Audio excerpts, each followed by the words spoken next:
Coming up next, an escape killer caught. More on his capture and new attention on Pennsylvania jail security. It's a tough job that, not a whole lot of people want to do or not a whole lot of people really expect when they start. Plus, the latest on a long roadwork project in State College that left drivers and business owners very angry. And why the rules on donating blood and plasma left a former Penn State student surprised and frustrated. The Center County Report starts now.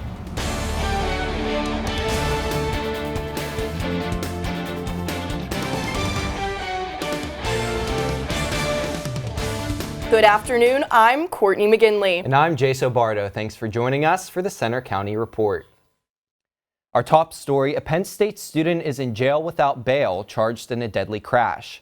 Police say the accident killed another student, a 25-year-old woman from Sweden. It happened Tuesday night on East Park Avenue in State College. Court documents say 20-year-old Ahmed Al-Kabasi lost control of his car and it went onto the sidewalk and hit the woman. He faces vehicular homicide and other charges. And Center County's chief deputy coroner has died in a crash in Blair County. State police say Judith Pleskonka was driving on I-99 last Saturday when another vehicle hit her car. Reports say she got out and tried to cross the highway when another car hit her. Pleskonka was pronounced dead at the scene. She was 69 years old. The escaped killer caught after a 2-week manhunt is now being held in a maximum security prison near Philadelphia. He's due back in court later this month. Reporter Cameron Lobley has more on his capture.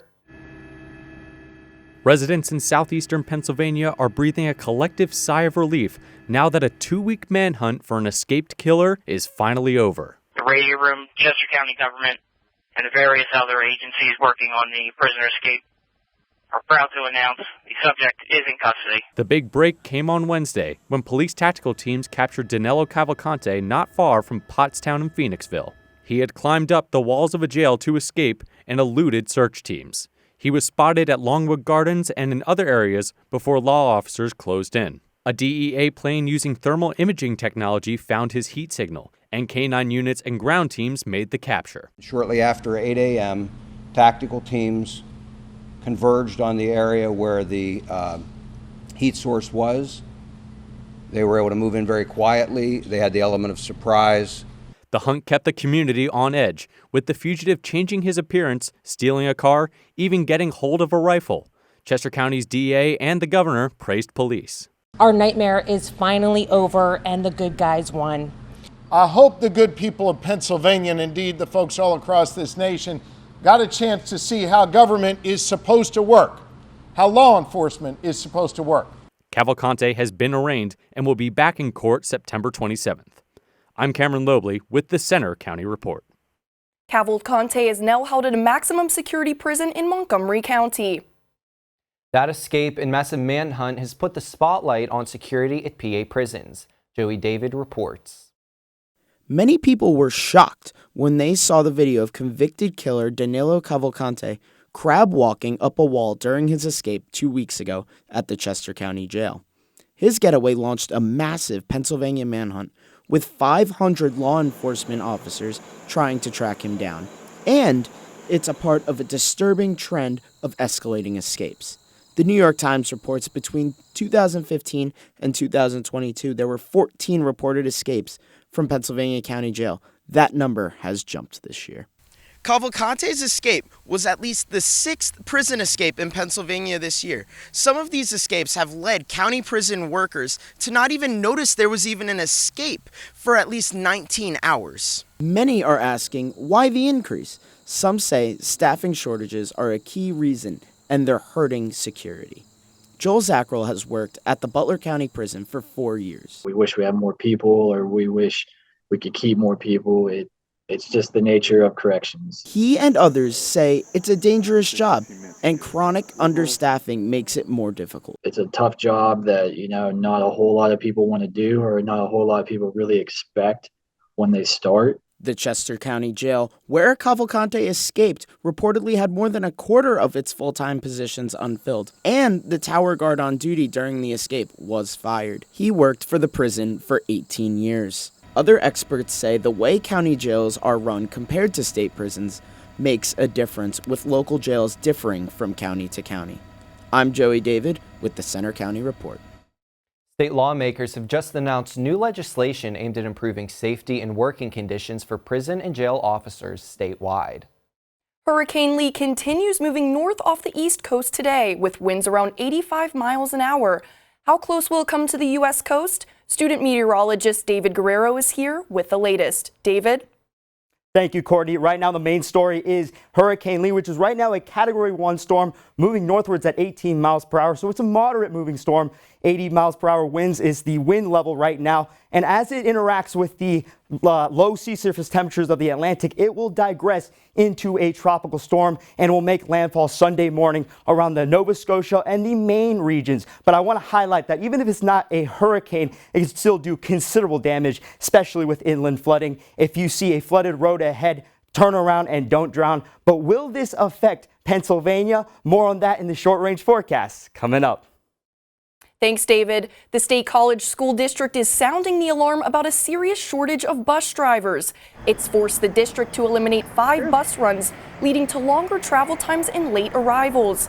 The district is struggling to find replacements for drivers who retire or leave, despite more advertising and higher pay.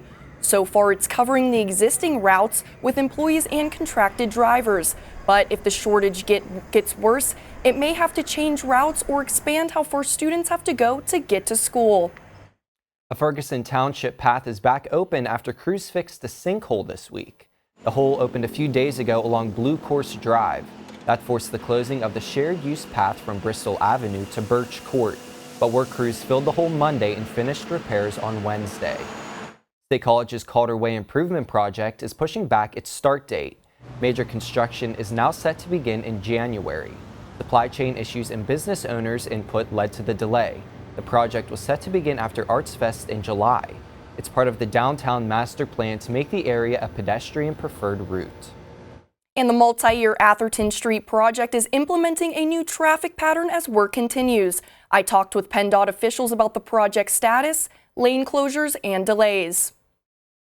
HRI Incorporation and the Pennsylvania Department of Transportation are still making headway amid the 2.5-year planned Atherton Street project. The $30 million project includes repairs and upgrades to water lines, sewer lines, and drainage, as well as work on sidewalks, curbs, and the road. It stretches from Curtin Road to Westerly Parkway. Starting to have leaks in it, so we're coming through and just upgrading all that to equal size or even larger size to accommodate for the growing infrastructure in the area.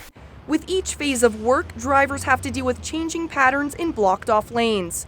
The new pattern has the center turning lane closed between Highland Alley and West Prospect Avenue. What would you like the community to know of State College and just neighbors that live close to the construction site that may be frustrated? PennDOT just wants to let everybody know that we appreciate their continued patience as we complete this project.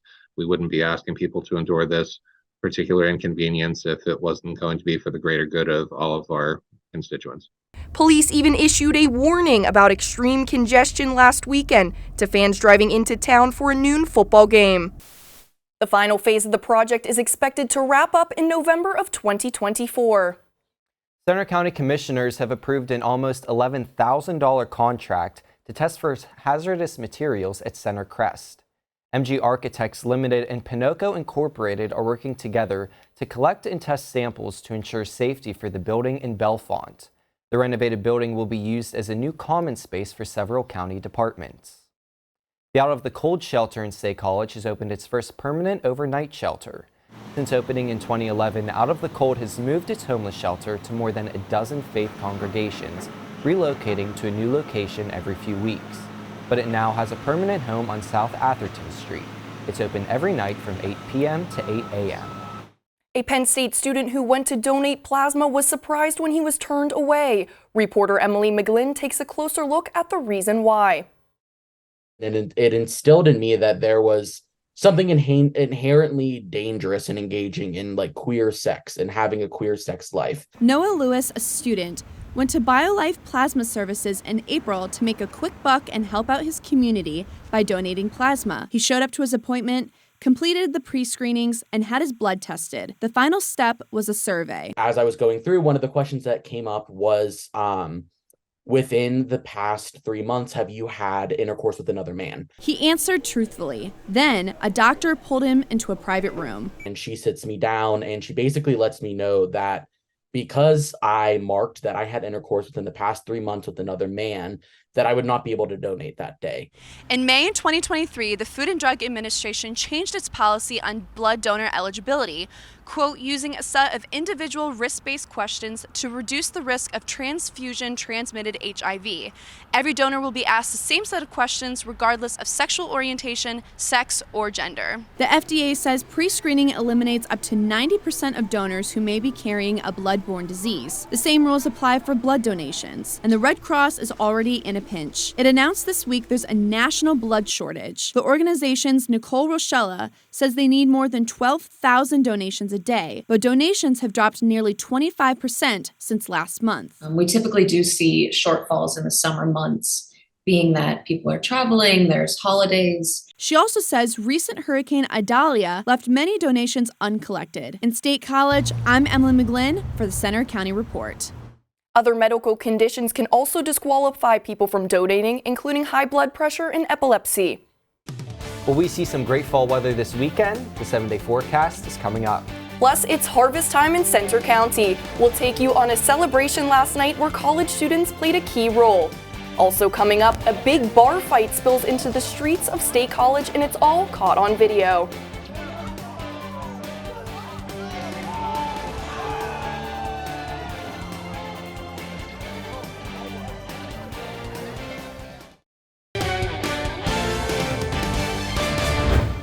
Police are still investigating a big bar fight that spilled onto the streets of downtown State College. It happened Saturday night at Pickles on Allen Street. Several witnesses caught people in an argument and punches were thrown. Staff tried to remove the group from the bar. The fight continued outside where police intervened. One person was treated for minor injuries. Police tell us no one has been charged yet, but the investigation is undergoing. Penn State University is asking the state for a huge increase in funding for the next academic year. The university is requesting a 33% increase amounting to an extra $120 million. Currently, Penn State's per-student state funding is the lowest of all PA public universities. In total, the university is asking for more than $483 million. A special election next Tuesday will be key to which party controls the PA House. The Allegheny County race has Democrat Lindsey Powell facing Republican Aaron Connolly Autenreith. The House is in a political tie after a Democrat resigned. Along with election season, it's also harvest season in Central PA. Students from across the state have celebrated the night, and reporter Shannon Tanzo was there. Oh, but if you only listen in the middle of the night. Cool, crisp nights and shorter days mean harvest time in Happy Valley. With fresh food, live music, and arts and crafts, Penn State's student-run farm celebrated its 8th annual Harvest Fest. So I went last year because I took a gardening class, and we took a trip here for one of our classes, and they told us about it, and I went last year and it was super fun, so I wanted to come again. Local chefs and caterers offered food samples. Stations were set up for crafts like making your own flour pounding and taking home succulents. While people are here celebrating the arrival of fall, they're also able to learn more about the student farm and the future of its facilities. So our farm hub, which we're hopefully trying to start fundraising for, it is going to be built like literally right over here behind where I'm standing. There's going to be cooking collabs out here where we're going to have an outdoor kitchen, outdoor seating spaces. We're trying to make it as low cost emissions, and we want to try to see if we can get it to like Ryland itself. We're going to have solar panels on it and all kinds of stuff. We're really excited for it. Summer officially has another week to go, but here at the farm, it already feels like fall. In State College, I'm Shannon Tanzo reporting for the Centre County Report. While the student farm has remained a 1-acre plot, as the program has grown since 2016.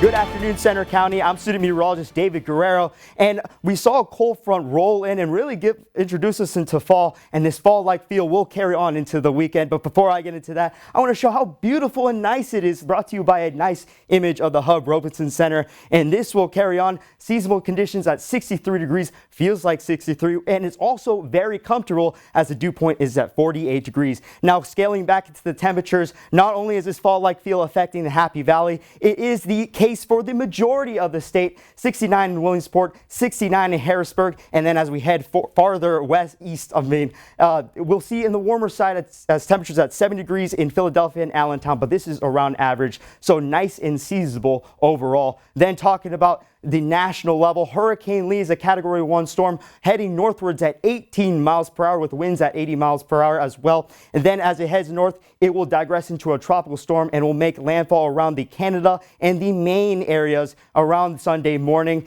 Even if it's not a hurricane, it will still be a very intense storm. So please have a safety plan ready to go if you are in those areas. But in terms of Pennsylvania, I can say with 100% confidence, this will not affect us at all, as high pressure will dominate our state for the next few days. Nice and pleasant conditions will carry on. Temperatures will be in 71 degrees later today. Then for tomorrow, we'll see temperatures in the morning 65 degrees. But the main story is a low pressure system below the Commonwealth that will bring showers and thunderstorms for the majority of Sunday. Then this will roll through and meander its way to the Atlantic, and we'll continue on with our dry stretch. Now, recapping our weekend, temperatures will be at 72 degrees, nice and sunny. Then for tonight, we're going to be in the cooler side with temperatures at 46 degrees. So if you're going to the State College High versus Altoona game, I recommend wearing a sweatshirt or a sweater. Then for tomorrow, temperatures will be at 74 degrees, almost a rinse and repeat of today. Still sunny, great day to go and play a game of golf or watch football, as we hope to see Penn State extend their win streak to 3 games against the Fighting Illini. Then for Sunday, we're going to see that low pressure system roll through, giving us chances of showers and thunderstorms. But overall, Monday, Tuesday, Wednesday, and Thursday, we're going to continue this dry stretch. Nice and pleasant conditions will be the name of the game. Thanks, David. I'm really excited for this nice, cool weather. I mean, fall's my favorite time of the year, so it's going to be great. Now, I wish it stayed warm a little longer, but if it's warm during the day and cool at night, I can deal with that. All right, we're going to toss it over to Carlos for sports. Coming up in sports, Penn State football goes on the road for the first time this season. We look ahead to that game. Plus, Nittany Lion women's soccer hosts Maryland on senior night. Hear from head coach Erica Dombach next.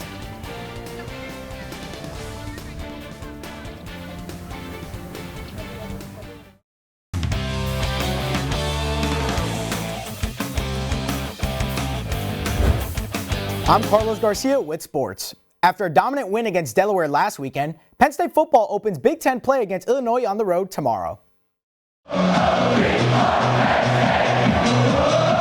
In front of another packed home crowd, the Nittany Lions beat up on Delaware 63-7 on Saturday.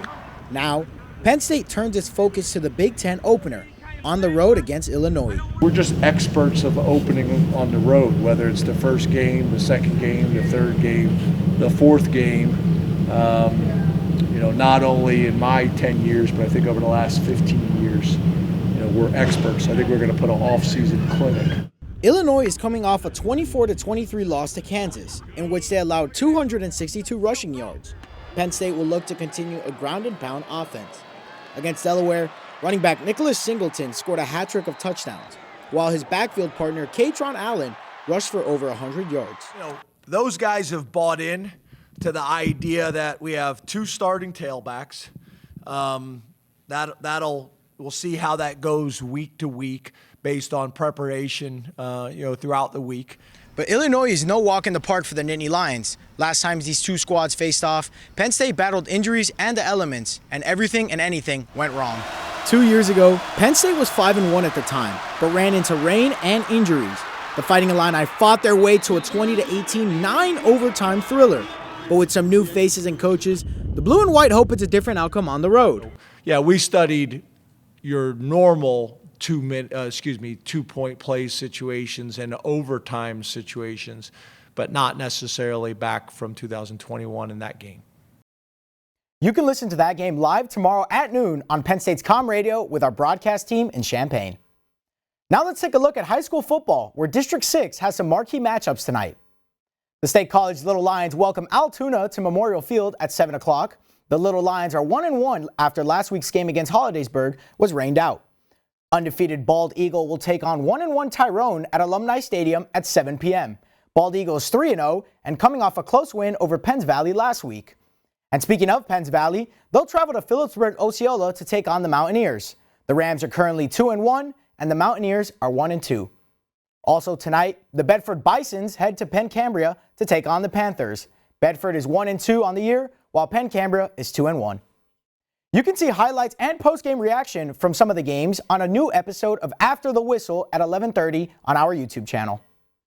Now on to the NFL, where the Philadelphia Eagles played their home opener last night. DeAndre Swift made his Philadelphia homecoming felt with 175 yards on the ground and a touchdown to help the Eagles beat the Minnesota Vikings 34-28. They're now 2-0 on the season. In soccer, the Penn State women's team plays Maryland tonight at home on senior night. 7 seniors will be recognized before the 6 p.m. kickoff. The Nittany Lions have had a dominant start to the season, winning 6 games and tying 1. They're ranked 6th in the nation. After an 8-day break, they open Big Ten play tonight. So it's a Friday night game, so we hope the community comes out and the kids in the community and the college students and all of the fans, because it's a big night in State College. This group is playing well right now, and our target is to go 1-0 this weekend, and we've got to really focus on this first game against a good Maryland team. And at Rec Hall, the number 12 volleyball team will host UMBC and Seton Hall this weekend in the Penn State Classic. The Nittany Lions have only ever matched up against UMBC 3 times, pulling out wins in every match, most recently including the NCAA tournament last season. Penn State coach Katie Schumacher-Colley has had an undefeated record at home. Well, that's all for sports. Now back to you, Jason Courtney. Thanks, Carlos. We definitely have a busy sports weekend for sure. Coming up, a Philly favorite is coming to Center County. Find out what KC Classic is on the way. That's after the break.